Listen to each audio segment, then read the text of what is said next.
সহবাস তার কাছে খুব কষ্টদায়ক মনে হয়, কারণ হাজবেন্ডকে সে ভালোবাসে না। Aversion to husband, aversion to তার ডটার্স, এবং অ্যাভারশন টু কশন, তার সহবাস সে একবারই পছন্দ করে না। তার কষ্টকর একটা জিনিস তার মধ্যে আমরা দেখতে পাই। ড্রাইনেস নাই ন্যাট্রামের মতো, কিন্তু তার উদাসীন, তার কাছে এগুলো বাচ্চা, হাজবেন্ড তার কাছে ভালো লাগে না। একা একা থাকা তার কাছে ভালো লাগে। সে এক জীবনে প্রচুর পরিশ্রম করেছে, কাজ ছাড়া থাকতে পারে না, কিন্তু এক সময় সে কি হয়ে যায়, ইনডিফারেন্স হয়ে যায়, অবাধ্য হয়ে যায়। তার কাছে কাজকর্ম কোনো কিছুই তার কাছে সে ভালো লাগে না, এমন ভাবে তার মধ্যে আমরা দেখতে পাই। আরো দেখতে পাই আমরা মেয়েদের, যদি তার সেকেন্ডারি অর্গান গুলা ইনডেভেলপ থাকে, আপনি কোনো মেয়ে আপনার চেম্বারে হতে পারে, চাইল্ড হতে পারে, অ্যাডাল্ট চাইল্ড হতে পারে, যদি তার বয়স সন্ধিকালে তার আমরা ডেভেলপমেন্ট না দেখি সেকেন্ডারি অর্গানগুলো, আমরা একবার সিপিয়াকে আমরা চিন্তা করতে পারি। সিপিআর সাথে আরো অনেকগুলো মেডিসিন আমরা দেখতে পারবো, কম্পেয়ার করতে পারবো। কোনিয়াম, আয়োডিয়াম, কেলিকার, স্টেপসিগ্রিয়াও আমরা চিন্তা করতে পারি। অতিরিক্ত স্বামী সহবাসের কারণে, অতিরিক্ত রক্তক্ষরণের কারণে, অতিরিক্ত গর্ভধারণের কারণে জরায়ু শিথিলতা, জরায়ু নেমে যাওয়া আমরা দেখতে পারি। হ্যাঁ, প্রোলাপসিস অফ ইউট্রাস দেখতে পাই আমরা। অনেক সময় অতিরিক্ত রক্তক্ষরণ হতে পারে, অতিরিক্ত সহবাস হতে পারে, অতিরিক্ত গর্ভধারণ, মানে একজনের মহিলার 5টা 6টা বাচ্চা নিচ্ছে, এই ক্ষেত্রে তার জরায়ু নেমে যেতে পারে। আমরা যখন পজিশন গুলা নিব তখন আমরা চিন্তা ভাবনা করতে, বারবার গর্ভ নষ্ট হওয়ার ইতিহাস যদি থাকে আমরা এটা দেখতে পারি। 5 থেকে 7 মাসের সময় তার বাচ্চা নষ্ট হয়ে যায়, তখন আমরা এটাকে দেখতে পারি। সাধারণত বাচ্চা নষ্ট হয়ে যায় 5 মাসে, নষ্ট হয়ে যায়।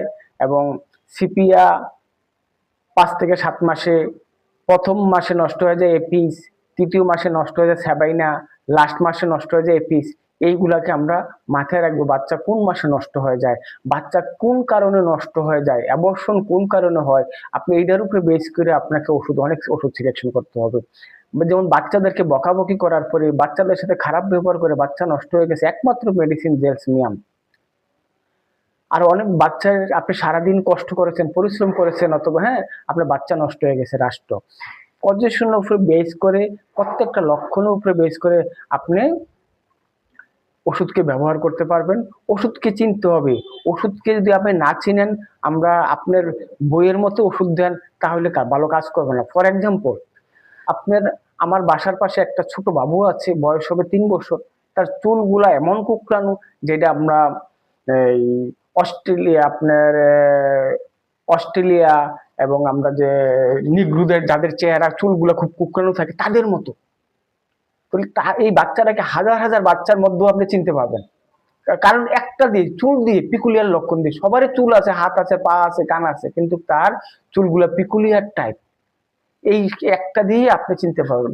সিপিও এমন, তার ফিজিক্যাল কনস্ট্রাকশন অবশ্যই আপনাকে ম্যাচ করতেই হবে, তার মানসিক কষ্টগুলাকে ম্যাচ করতেই হবে। আপনি সিপিআ যদি দিতে হয়, এই কয়েকটা ইম্পর্টেন্ট কোর্সকে আপনি ম্যাচ করতে হবে। তার মাসিকের মধ্যে তার সিপিআ মাসিক কি হয়, জাস্টেমের পরে হয়, পালসিটিলা পরে হয়, সেবাডিলা আগে হয়ে যায় মাসিক। এই যে বেস করে আমরা তাকে ওষুধ দিতে পারি। আরেকটা ইম্পর্টেন্ট আছে দাউদ। তার দাউদ গুলা শরীরের বিভিন্ন জায়গায় একটা একটা দাউদ হয়, দুইটা একসাথে কখনোই মিলবে না। টেলোরিয়াম দাউদ গুলো একটা একটার সাথে মিলে যাবে, আর শরীরের বিভিন্ন জায়গায় একটা একটা, মানে যেই জায়গা হবে না কেন একটা একটা দাউদ থাকবে। তাহলে সিপিআ কে আমরা অবশ্যই চিন্তা করতে পারি, এবং সিপিআ খুব একটা ভালো মেডিসিন। মানসিক সিমটম গুলার মধ্যে তার শরীর জাকি দিয়ে ওঠে, হ্যাঁ, যখন রাগ করলে সে, তার শরীর কাঁপতে থাকে, তার সঙ্গে ট্রিম্বলিং করতে থাকে তার শরীর গুলাকে। এবং তার গ্রেট অ্যাভারশন টু সেক্স, তার সেক্সের প্রতি খুবই খুবই অনীহা, তার সংসার টিকে না, হাজব্যান্ডের সাথে সংসার টিকে না, এমন পর্যায়ে হয়ে যায়। হ্যাঁ, তার সংসার করা, এই কয়েক কারণেও তাদের সংসার করা হয় না, কারণ যেটা ন্যাচারাল চাহিদা, এই চাহিদা নেই। এই চাহিদা শুধু একমাত্র হোমিওপ্যাথ ডাক্তারই জানবে তাকে কোন ওষুধ দিলে তার সমস্যাগুলো সলভ করবে। আমরা যদি হাজার হাজার অ্যালোপ্যাথি ডাক্তারের কাছে যাই, তারা প্রেলিশন দিবে, সাময়িক উপশম পাবেন, কিন্তু কিছুদিনের জন্য আপনি ভালো থাকবেন। অনেক ডাক্তার দেখেছি বলে যে সহবাস করার আগে ওইখানে উরাল জেলগুলা ব্যবহার করবেন, ব্যবহার করার পর সহবাস করবেন। পিচ্ছিল একটা কিছু দিয়ে দিচ্ছে, রুব্রিকেট করতেছে, সহবাস করার জন্য কিন্তু পার্মানেন্ট যদি আপনি সিকিউর করতে চান, পার্মানেন্ট ভাবে যদি আরাম পেতে চান চিকিৎসার, আপনি যে কোনো হোমিওপ্যাথের কাছ থেকে গিয়ে চিকিৎসা নিতে পারবেন। আপনার লক্ষণগুলো বললে অবশ্যই তারা আপনাকে সেই ধরনের ওষুধ সিলেকশন করে দিবে। ডিসপেয়ার অফ রিকভারি, তার হতাশ, অনেক দিন ধরে তার একটা রোগ চলতেছে, সে হতাশ হয়ে গেছে, আমার মনে আর ভালো হবে না, আমার মনে আর বাচ্চা হবে না, হ্যাঁ, আমার মনে এই রোগটা আর ক্যান্সার ছাড়বে না, এই বেস করে আপনি সিপিয়াকে চিন্তা করতে পারেন। ডিসপেয়ার অফ রিকভারি, তার হতাশা, আরোগ্য নিয়ে তার হতাশা, আরোগ্য হবে কিনা এটা চিন্তা করতে পারেন। তো বারবার অ্যাবর্শন যদি হয়ে যায়, এভরি 5 থেকে 7 মাসের মধ্যে অ্যাবর্শন হয়ে যায়, অবশ্যই আপনি সিপিয়াকে ব্যবহার করবেন। তার indifference to very important person, very close person, তার কাছে ভালো লাগে না, তার কাছে ইনডিফারেন্স লাগে, তার প্রিয় জিনিসগুলা, প্রিয় মানুষগুলাকে তার কাছে ভালো লাগে না। এইটা আপনি যখন কমপ্লেন করবে আইসা যে তাদের মধ্যে তেমন আন্ডারস্ট্যান্ডিং নাই, তারা একে অপরকে ভালোবাসে না, হ্যাঁ, তাদের মধ্যে ভালো আন্ডারস্ট্যান্ডিং নাই, এই কথাগুলোর উপর বেস করে আপনি ফিলোসফি দিয়ে দাঁড়া করে আপনি সিপিয়াকে ব্যবহার করতে পারেন।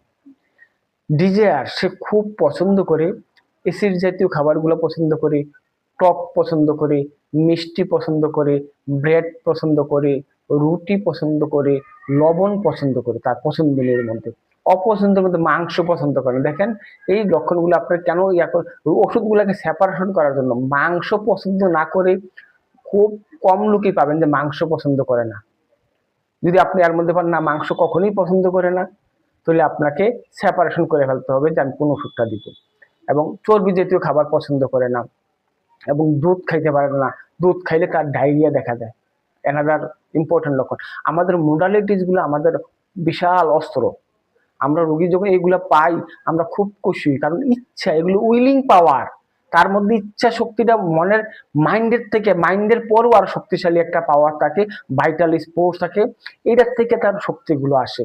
এবং এটা যদি আপনি আইডেন্টিফাই করতে পারেন, আপনার জন্য সবচেয়ে মূল্যবান একটা হোমিওপ্যাথ ফিজিশিয়ান হিসাবে আপনাকে সাহায্য করবে, ওষুধ দেওয়ার জন্য কাজ করবে।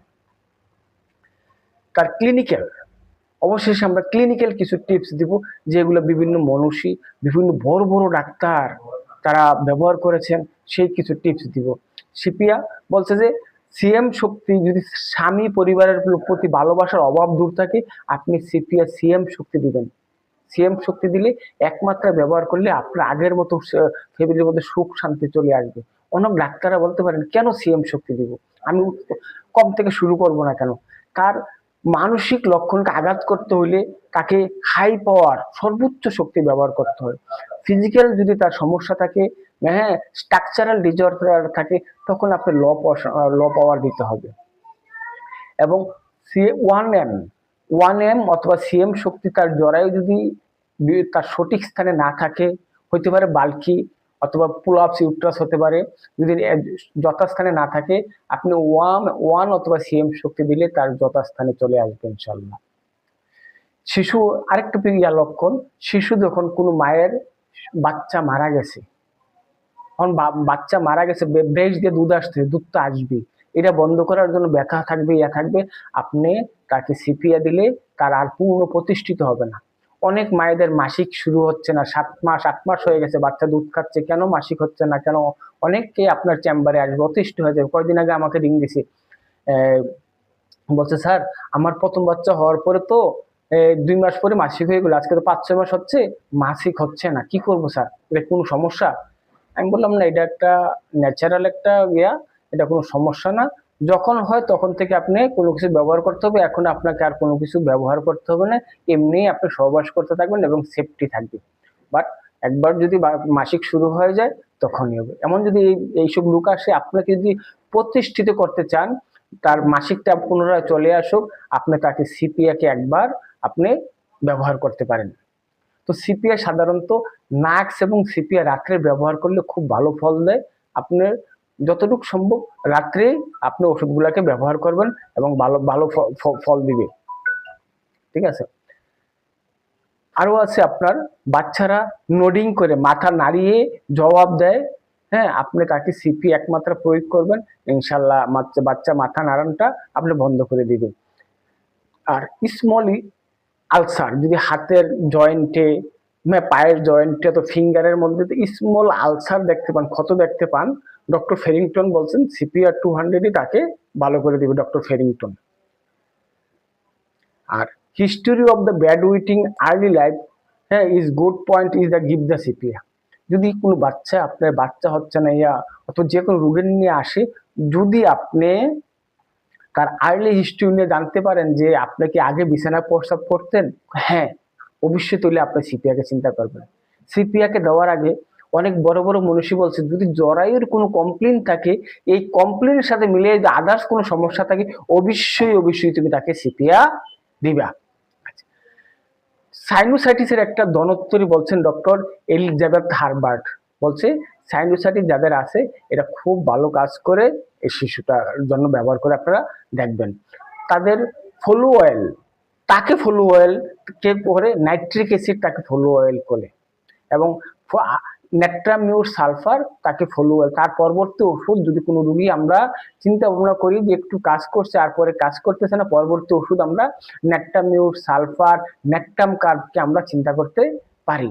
আর তার শত্রু যে ওষুধ ব্যবহার করা যাবে না, ল্যাকেসিস, সাপের থেকে, বিষাক্ত সাপ থেকে, গুগরা সাপ থেকে তৈরি করা এই বিষধর আপনি কখনোই ব্যবহার করতে পারবেন না, সিপিআর পরে অথবা আগে ব্যবহার করতে পারবেন না। এই ছিল আজকের মোটামুটি আলোচনা। তো আশা রাখি এই আলোচনায় আপনি সিপিআরকে আপনার চেম্বারে রেখে সুষ্ঠুভাবে ব্যবহার করতে পারবেন।